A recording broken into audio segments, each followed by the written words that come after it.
5 attractive habits that make avoidance beg for your attention. Picture a reserved soul, quietly guarded, convinced that distance is the only protection from heartbreak. Then imagine your gentle pull on that invisible thread of connection, steadily dismantling every barrier they've so carefully constructed. Intriguing, is it not? Allow me to guide you on this journey of subtle transformations and hidden truths, inviting you into the wondrous labyrinth of the avoidant heart. Habit number 1 will sound almost paradoxical. Stop trying to get them back. Yes, that's correct, and it comes from one who has spent ages observing the curious intricacies of relationships. How, in the pursuit of love, people often stifle its most essential elements: space and independence. There's a certain online resource called Free to Attach, and its words ring especially true here.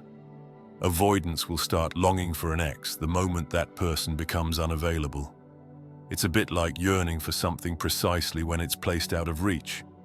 You see, once a relationship ends, the avoidant is free to miss you, free to dwell on the possibilities, because the actual threat of closeness has been removed.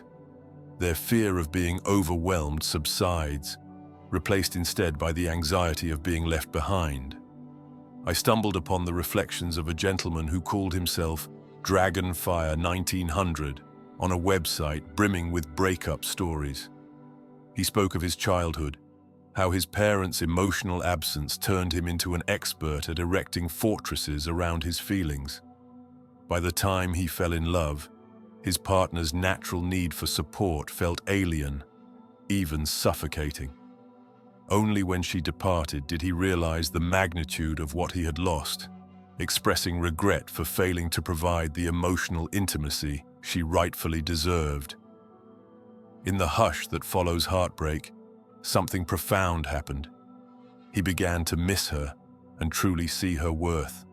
And so, that is why this first habit, simply stopping your efforts to force a reunion, can turn the tide. Pull back ever so gently, and the avoidant may find themselves gazing after you. Now, indulge me as we drift to habit number 2. Engage the subconscious mind. From the illuminating book attached by Amir Levine and Rachel Heller, we learn that avoidants are astonishingly aware of perceived neediness in others, yet they bury their own attachment worries deep beneath the surface. If you flash certain words on a screen, words like separation, abandonment, avoidants will often fail to notice them as quickly as a secure individual would, at least consciously. But give them a distracting task, and suddenly their guard cracks. Their anxious side, buried but alive, peeks out, reminding us that yes, they yearn for connection too. It's a subtle suggestion that underscores a truth we often miss. Avoidants aren't machines. They are not unfeeling. Their attachment system is intact, just buried beneath layers of self-protection. So to tease out their heartfelt yearnings, you can engage them in activities requiring total focus. A complex puzzle, a collaborative art project, a challenging board game, or even an adventurous escape room. In moments when they're immersed in the puzzle before them, they lower the gates. A fleeting reference to shared emotions, a question about deeper needs, or a gentle reflection on the past can seep through those well-guarded walls. Their subconscious is briefly free to show itself, and in those moments, a connection begins to spark. Let's glide into habit number 3. They are drawn to personality types that offer breathing space. One might be tempted to look at the Myers-Briggs Type Indicator for guidance, a framework that divides us into 16 unique profiles.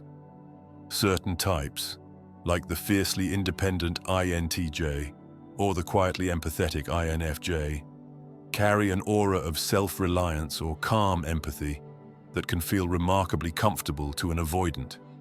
INTJs, for instance, pride themselves on logic and independence. INFJs radiate gentle understanding while cherishing their own solitude, The ISTP, with its practical confidence, or the gentle ISFP, who treasures individual freedom, can be sources of comfort to someone fearful of emotional confinement. Yet there's a twist. Though an avoidant might claim to want a partner who never pries, who respects that seemingly limitless demand for independence, something curious arises when you glimpse reality. They often end up with anxious partners, those who crave reassurance and closeness with a fiery intensity. Why would this happen if, ostensibly, the avoidant wants zero emotional interference? The reason is simpler than it appears. Avoidants, deep down, also crave warmth. That primal desire for connection lingers in their psyche, and anxious individuals tend to provide exactly that, at least initially. But soon enough, tension ignites. The anxious partner's yearning for closeness collides with the avoidant's fear of too much intimacy, creating a cyclical dance of push and pull. It becomes a pattern both find strangely compelling and simultaneously exasperating. This dynamic paves the way for habit number 4, the pocket world theory. Picture the avoidant's ideal scenario, a bubble in which both parties exist together, but only ever grazing the surface of big emotions. One online commentator described seeking relationships that exist in that private bubble, free from the demand to open up about deeper feelings. Some might read that and think, that's easy enough. I'll just never discuss anything intense. But consider this. When avoidants say they desire a partner with the same dismissive style, it often runs afoul of the complex reality that they do carry hidden fears of abandonment. And ironically, it's often an anxious partner who draws out their neglected emotional core. The anxious partner challenges them, demands more than surface-level affection, and triggers the avoidant's inner conflict between wanting closeness and fearing suffocation. Yes, the avoidant says, "I long for someone like me, who never asks too much." Yet time and again, they gravitate towards someone who constantly prods them to open their heart. Maybe they chase a ghostly fantasy, the so-called phantom X described in Attached. They'll yearn for a partner once it's over, idealizing a figure who's just out of reach, becoming free at last to feel that desire once there's zero threat of actual entanglement. It's a fascinating contradiction, reminiscent of a labyrinth in which they wander, searching for a balance between closeness and solitude. Finally, we arrive at habit number 5. Sell them what they want, give them what they need.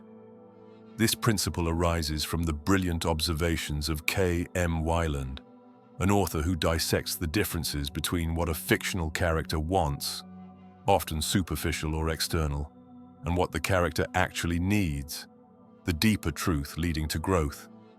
Think of Woody in Toy Story, pining to remain Andy's sole favorite toy. He wants exclusivity, but what he needs is to learn cooperation and shared bonds of friendship. In much the same way, the avoidant yearns for a partner who appears to honor every inch of independence. On the surface, that makes perfect sense. They are self-sufficient beings who resent prying or emotional confrontation, so they say. But the deeper truth is that an avoidant needs someone who can guide them gently into a healthier attachment, someone secure enough to nurture real closeness without smothering them. It's crucial to realize, though, that most people wanting to inspire an avoidant's devotion aren't secure themselves. They're typically anxious or uncertain, and that's precisely where the friction emerges. Paradoxically, the steps you might take to sell the avoidant on your independence, mirroring their aloofness, respecting their personal bubble, might indeed coax them closer. But if you genuinely grow in security along the way, you may awaken one day to discover that you'd rather not remain in the push-pull cycle. As you discover your own self-worth, your eyes open to the possibility that you don't need to bend over backward to keep them enthralled. In many of my encounters, I have seen anxious souls working diligently on themselves, gleaning deeper insights from therapy or personal reflection, then ultimately deciding the avoidant in question was not the right fit. Empowering, isn't it? So, there you have it. 5 habits, each possessing its own surprising nuance in the tapestry of human attachment. Stop trying so hard to win them back. Grant them the space that frees them to feel genuine longing. Engage the subconscious mind. Create moments of focus and distraction in which authentic attachment can safely surface. Understand their attraction to certain personality types. They may say they crave someone who is non-intrusive, but reality often reveals something else entirely. The pocket world theory. They claim they want a bubble of emotional distance, yet frequently find themselves entangled with someone anxious enough to challenge that distance. Sell them what they want, give them what they need. Recognize the chasm between the avoidant's stated desires and their deeper yearning for someone truly secure. Here is the paradox.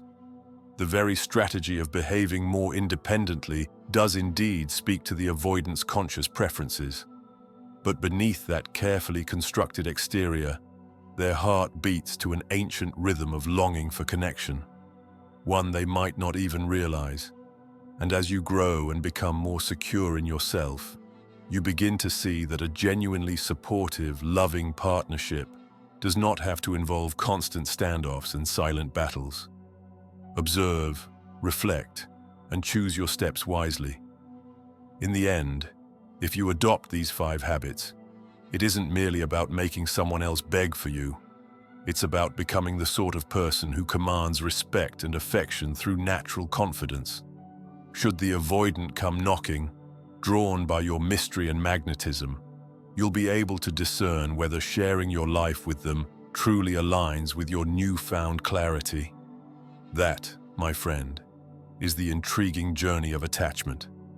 Set aside the illusions, embrace the complexities, and above all, learn to stand in your own radiant light. If, in that shining moment, the avoidant steps closer, it will be by choice rather than manipulation. And the beauty of a union freely chosen is that it stands on a foundation of respect and genuine desire, qualities that can ultimately dismantle even the highest walls.